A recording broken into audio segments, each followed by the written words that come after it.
Ayan po at seryoso na po tayo. Sa ngalan po or sa lahat po ng mga subscriber ng Berana Live Studio TV at maging ako rin po ay nagpapaabot po ng pakikiramay dito po sa siguro po mga within 1 to 2 hours ay magpapaalam na po. So hindi naman po natin muna papangalanan itong magpapaalam na ito dahil hindi pa naman po siya officially na dido na. Basta po ngayon nag-advance lang po kami. Kasama ko po ang lahat ng aking mga subscriber dito. Ina-advance na po namin ang aming pakikiramay dyan sa malalagutan na ng kanyang hininga. Okay lang po yan at at least makakapagpahinga na po kayo at para naman makatikim ng yung bang karne ng isang tao na punong-puno ng Coca-Cola ang katawan. Yun po. So, pakikiramay po ang aming ipinapahatid sa inyo. At kayo na lang po ang magkumpirma kasi alam nyo naman po nandito ako sa Mindoro at ito po ay binahagi lang sa akin. Wala pong katigil-tigil yung mga messages sa akin na di umano ay nandyan na naman sa ospital at actually napalibutan na raw ng mga pulis at mga sundalo yung buong St. Luke's General Hospital or Medical Center. Ayan po. So, ayaw po munang pangalanan, pero ang sa akin lang po, hindi na po importante yon. Basta ang mahalaga po rito, ina-advance na po namin yung aming pakikiramay. At huwag kang mag-alala at nakaabang na rin yung mga bulate na lalamon sa iyo ng unti-unti. So, huwag kang kandon, huwag kang malungkot ika nga sa iyong pagkamatay sapagkat kami man ay nakikiramay. Huwag kang mag-alala. Di ka nag-iisa. Uod at bulate ay nakaabang na. Ayan po. So, yan naman po ang masasabi ko. Sabi ko nga po, noon pa, oras na ipinasok uli ito sa hospital, sabi kong ganyan, ay mag-goodbye Philippines na ito. Anyway, so yun lang po muna pang samantala at na aking ibinalita sa inyo. At dahil yun din po yung mga na-receive kong mga ulat, maging sila hindi rin po nila kumpirmado kung sino ba talaga, pero bakit mga pulis at sundalo ay nagbabantay dyan sa hospital na yan. Sabi ko nga po, malayo po ako dyan. At dati po kasi, pumunta ako dyan para kumpirmahin. Pero hindi ko na kailangan pa mag-aksaya ng panahon ko para pumunta ulit dyan. At siguro, pupunta na lang ako dyan pag makipaglibing siguro ako. Ayan. Ngayon po ay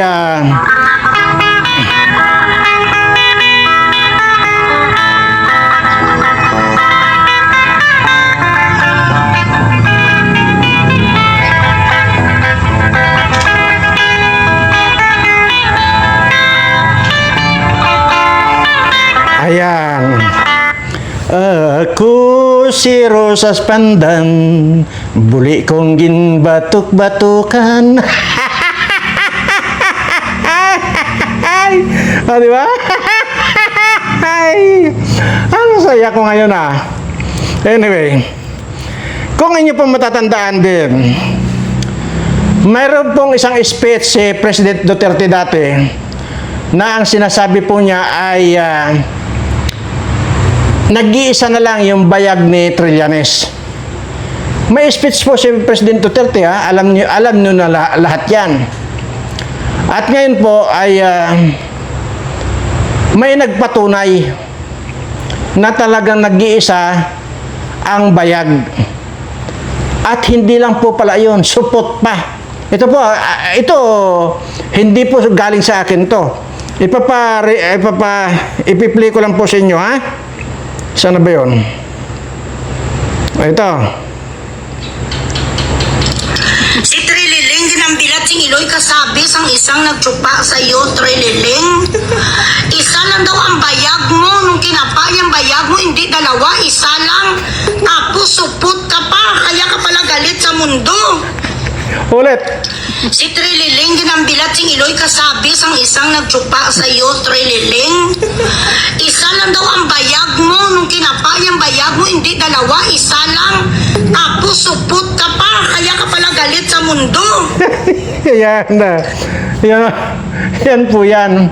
At talagang totoo pala talaga yung sinasabi ni President Duterte na nag-iisa lang pala talaga ang bayag niya. Kaya ganun po kaduwag ito eh. Pero tuso. Tuso itong animal na ito. At talagang kung mayroong pinakatuso na tao sa balat ng lupa, ito na si Trillanes. Pero ito po ay late na balita ito. Dahil kamakailan ay kinuha ko na rin po yan, ay ginawan ko po ng video na yan po ay di ba sinasabi nga noon pa na nag-iisa lang daw ang bayag niyan. Ngayon nung kumandidato yan sa sa Caloocan, nung matalo yan, parang kumbaga nagalit, nagsokbit ng baril yan eh. Pag sokbit ng baril, naputukan. Pumutok ang baril, sinukbit niya. Tinamaan yung nag-iisang bayag niya. Kaya wala ng bayag yan. Ay, yan po yan. So, ayan. Ganun katuso yung yan. Mamaya na po natin i-play yung kasama si Soto at saka si Lacson sa helicopter na may daladalang pira. Mamaya po, ito muna.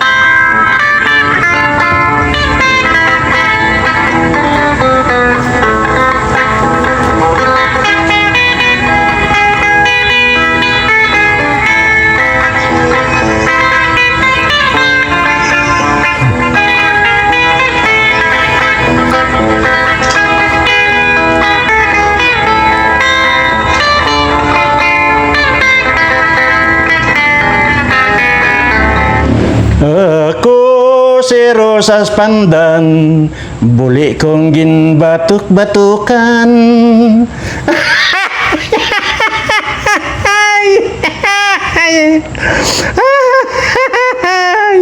Anyway, ito. Nako. Baka raw po i-announce ngayong gabi. Abang-abangan po natin. Baka daw po i-announce ngayong gabi na pumanaw na po yung ating in advance ng pakikiramay. Ayan po. So, buti naman at para mapagpahinga na rin ang bansang Pilipinas. So, yun po. Ngayon, dito muna tayo mapunta. Sige, mamaya muna itong mamaya muna yung nakasakay si Soto at saka si Lacson sa helicopter na may daladala yung mga malitang may lamang pira. Ito muna, dito muna tayo. Biltmore na wala naman kundi mag-angkin ng shoot ng Gina Mers. Meron na namang gimmick itong si Bangag. In-invite lang naman niya yung mga mayor sa iba't ibang lugar ng Pilipinas para sa bago niyang gimmick. Ito yung BBM na naman. Merong Biltmore na wala naman kundi mag-angkin ng project na may project. Meron pa siyang BBM, benting bigas, meron na wala rin naman. Ngayon naman, may BBM na naman. Bawat bayan makinabang BBM po tayo na. Talagang mahal naman yung pangalan mong BBM, no? Talagang i-flex mo, kala mo naman may silbi ka. Di ba? Anyway, itong ginawang pag-impita ni Bangag sa mga mayor para sa kanyang bagong gimmick na bawat bayan makinabang, nabigay na naman ito ng budget para daw sa kanilang mga lugar. Question is, saan galing yung budget na ipinamigay mo sa mga mayor? Saan galing yan? Kasi baon na baon tayo sa utang eh. Hindi naman kasama sa GAA. Okay? Yung budget na ipapamigay mo sa mga mayor, galing ba sa opisina mo? Budget ba yan from the office of the president? Yung panunuhol na ginagawa mo sa mga mayor, okay, ginagawa mong legal sa pamamagitan ng pagbibigay ng pondo para sa bawat bayan, makinabang, ulul mo. Ganyan ang ginawa nyo nung campaign period. Ginawa nyong legal ang vote buying through AKAP. Ito na po yung sinasabi ko na sa kabila ng mga paghihirap nating mga kababayan na napakaraming walang masaing, ayan mga mayor ang pinagbibigyan ng mga milyones na naman. Talagang waldas itong animal na ito doon sa kwan. Ito, grabe. AX, tupad, kinemirut. Ngayon, ganyan na naman nagagawin nyo. Kasi nga, alam na alam nyo ang kapalpakan nyo. Kaya kailangan yung bumili ng kaalyado. Maglalabasan naman kayo ng pera, okay, para hindi kayo pag-initan ng mga leader ng bansa. Namigay na naman kayo ng pera para makahanap ng kakampi. Yan kayo eh. Putang ina, bawat kilos yung pera. Eh, hindi naman inyo yan. Putang ina kayo kung gumasos kayo ng pera ng bayan, piling nyo, inyo eh. Nakakagigil. Hoy kayo mga mayor, huwag kayo magpapatalo niya kay Mama Lenlen. Maliit lang ang naga. Okay, binigay ni Bangagya ng 500 million para sa Coliseum Kinemirut. So, hindi ko alam kung magkano bibigay ni kay Lenlen para sa budget niya dyan sa naga. Huwag kayong magpapatalo sa kanya. Make sure na magkakasing laki kayo. After all, pare-pareho naman kayo ginagamit yung bangag. Okay? Grabe. Tingnan mo yan. Yun yung sinasabi ko na 500 million ang binigay dyan sa Coliseum na yan. Tapos, iba pa yung para sa bayan ng Naga. Ngayon, papaano ngayon itong mga mayor na pinatawag niya kung yun din ang hihingin? Napakalaking pong pera yan. Kaya po bagsak na po talaga ang Pilipinas. Wala na pong pera, sa totoo lang. Wala na. At maging itong Bangko Sentral ng Pilipinas, umangal na po. At maging yung World Bank, nagsabi na po na hindi na makakabangon ng Pilipinas. At wala na rin pong gustong magpautang sa Pilipinas. Kaya lahat po simot na ang pera ng bayan. Imaginin mo nga naman, ilang libong mayor yan. Ay kung dito lang kay Leni Robredo, 500 million na binigay. So, siyempre, pagpalagay na natin, sige, mas mababa yung iba. Nasa 200 million na lang. Putang ina, napakalaki pa rin yun. Kaya simot na. Paano pa makakabangon ang Pilipinas? Paano pa makakabangon itong ating mga naghihirap nating mga kababayan kung ganito ng ganito? Siguro, talagang wala, sisimutin na talaga yan. Pagkatapos simutin yan, tatakbo na po ito. Yun ay kung makakatakbo pa. Dahil sa kasalukuyan, hindi ko na magbabanggit. Kaya nga nag-advance ng pakikiramay na kami. Kung makakapatakbo pa. Kaya tapos ito, pagtatakpan ni Soto at ni Lacson, itong mga mali-malitang pira ni Lacson, Tambaloslos na Martin, at saka itong kay Bangag. Grabe. Kaya ganun na lang magtanggol si Kun eh. Ito kasama po sa helicopter. Ayan Ayan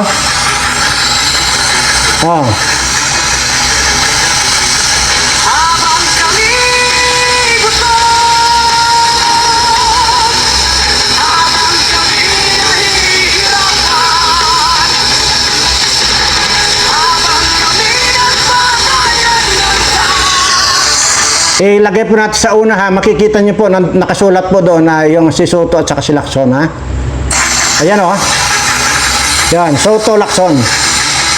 Yan. Malabo lang po kasi pagkakakuha pero si Soto at Lacson po yan. Madinin mo yan. So kita nila yung mali-malitan nakakarga doon sa helicopter. O, paano yan? Grabe. Talaga rin naman. Wala talaga matatakbuhan. Sana sabi ko, ito sana magkasabay-sabay magkamatay itong mga animal na ito. Di ba? Yun po ang pagdasal natin. Na sabay-sabay magkamatay na ito. Pero ulitin po natin dito yung tungkol kay Trillanes, nakakatuwa po kasi. Si Trililing, ginambilat sing Iloy kasabi sang isang nagtsupa sa iyo, Trililing. Isa lang daw ang bayag mo, nung kinapay ang bayag mo, hindi dalawa, isa lang. Tapos supot ka pa, kaya ka pala galit sa mundo. Ayan. Si So, yan po. Lahat po dito ipi-play natin. Ano? Para malaman ninyong lahat. At titingnan mo natin kung ano pa itong nandito. So, ano ba ito? Ito pa ha? Sige, ito. Mahigit 100 bilyong piso na ang nawala sa ekonomiya ng Pilipinas dahil sa mga ghost project kontra baha. Oh. Ayon yan mismo sa Finance Department. Yan. Apektado rin ito ang credit rating ng Pilipinas Oh. na isa sa mga batayan ng pamumuhunan sa bansa. Yun po yung sinasabi ko na wala nang gustong kung dito mamuhunan at wala rin gustong magpautang na. Mahigit 100 bilyong piso na ang nawala sa ekonomiya ng Pilipinas dahil sa mga ghost project kontra baha. Ayon yan mismo sa Finance Department. Apektado rin ito ang credit rating ng Pilipinas na isa sa mga batayan ng pamumuhunan sa bansa. Ayun. Mahigit Wala na. Bangkarote na. Ha? Bangkarote na ang Pilipinas. Maniwala kayo. Kaya nga dapat ito, talagang sinusugod na itong mga kuna ito. Itong mga congressman, mga kuna ito, mga senador na sinusugod na ito dapat. Maging itong bangag na ito. Panay, wala na. Ewan ko kung ano ito, ha? Ipe-play lang natin. Ano pa ito? Ng lalawigan ng lungsod ng Maynila. Ronnie Ramos. Ron. Nakakatawa ka naman. Ay, isa kang malaking katatawanan, Benny Abante. Ayan. Ang sagwa lang nga banggitin na yung apelyido mo kapangalan ng aming istasyon Oo, pero hindi Abante utak paurong. Oo, una tigit sa lahat, tama yung sinasabi ni sino itong si Abante para magsabi ng kung ano-ano tungkol doon sa di umano ay kay hindi niya pagsuporta dito kaya hindi niya iboboto ay anong pakialam namin kahit nga yung mga Kamaynila mo walang pakialam dahil una talo ka sa inyong lugar again talo ka Abante Benny Abante hindi ka nanalong congressman paulit-ulit na sinasabi sa iyo yan hindi ka nanalong congressman ipinanalo ka lamang ng COMELEC na hindi ko alam kung bakit nagawa nila yun bakit? May ruling ang Korte Suprema pero ikaw pa rin ang iniupo. Bakit? Sapagkat alam na. Ngayon nananawagan ka maging transparent. Sabihin mo yan sa amo mo na maging transparent, Benny Abante. Doon mo yan sabihin sa iyong amo para maniwala kami na ikaw ay totoong sugo ng Diyos at hindi ka sugo ng demonyo dito sa Metro Manila. Doon mo sabihin yan. Be your boss an example of transparency and justice na kahit kailan ay hindi niya ginawa dahil iba ang sinasabi sa nangyayari. No. Di ba ka? Grabe. Mr. Benny Abante, hindi ka nanalo. Again, hindi ka nanalo. Minanipura lamang ninyo para hindi ka hindi makaupo ang kalaban ni Bongbong Marcos diyan sa lugar mo. Di ba? Yun naman ang totoo Grabe. Ginawa ninyo ng... Anyway. Ano ngayon, Abante? Ha? At kasi nga po, sabi po kasi ni itong Abante na ito, na matandang hukluban, na hindi raw po siya susuporta kay BP Sara. Ay, sino ba siya? Wala kang gustong bumuto sa Manila sa kanya. Yan po yan. Speaking of boto-boto, mayroon na po tayong pag-asa. Kaya wag po kayong mawala ng pag-asa pa. Mayroon pa po tayong nakikita rito. At maaaring matupad na rin po yung lagi kong sinasabi rito, na kapag nabigyan tayo ng pagkakataon at makahawak tayo ng isang ahensya ng gobyerno, lalo't hawak ang kapulisan, tutudasin ko lahat itong mga magnanakaw na ito. Maniwala kayo. At medyo maganda na po, may mga initial na pag-uusap na po tayo. At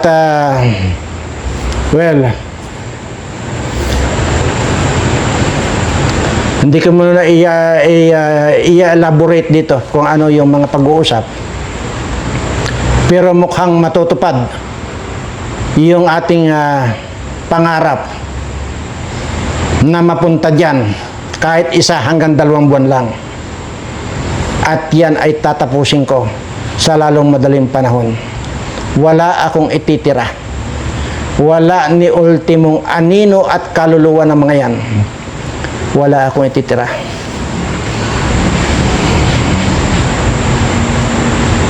Yung sinasabi na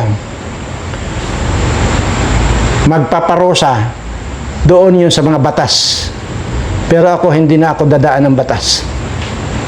Wala nang batas akong paiiralin. Dahil, total, bakit?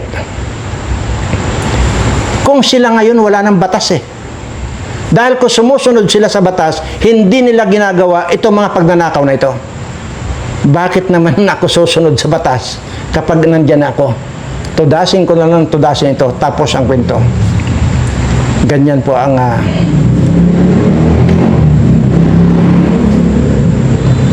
mukhang may linaw, mukhang may pag-asa pa. Dahil sinabi ko na yan, lahat ng babawiin ko din sa mga magnanakaw na ito, direktang makikinabang ito mismong mga taong bayan, lalo na itong mga subscriber ko. Natural, ito muna unahin ko mga subscriber ko bago yung iba, kasi hindi naman sila napag-subscribe sa akin. O, yun lang. Kaya meron pa, maliban doon sa tutudasin ko itong mga ito, lahat ng mga binundar nila, mga bahay, mga mansyon na yan, ibibinta yan. At lahat yan ang makikinabang taong bayan, diretso sa taong bayan. Hindi kailangan na ibalik sa National Treasury dahil ako ang bumawi niyan. Hindi na kailangan ibalik yan sa National Treasury. Magsisimula uli ang Pilipinas sa malinis na pamamaraan. At tatanggalin na natin yung mga kademonyo. At lahat yan, wala tayong, sinabi ko na, wala tayong ititira ni ultimong kutsara at tinidor. Babawiin natin yan. Pati ang buhay nila, tutudasin natin. Hindi na po ako magpakahaba pa na sasabihin dito. Muli, ang Birana Live Studio TV at ang kanyang mga subscriber ay nagpapahatid ng pakikiramay dito sa parang patay ng ayata. Kanina sinasabi ko mga matay na, pero patay na yata dahil ayon dito sa ating kuan na-receive ay mukhang magdideklara na lagot na ang hininga nitong demonyong ito. Maraming salamat po at sa lahat po ng aking mga subscriber, mahal na mahal ko po kayong lahat. May pag-asa pa tayo. Maraming salamat po.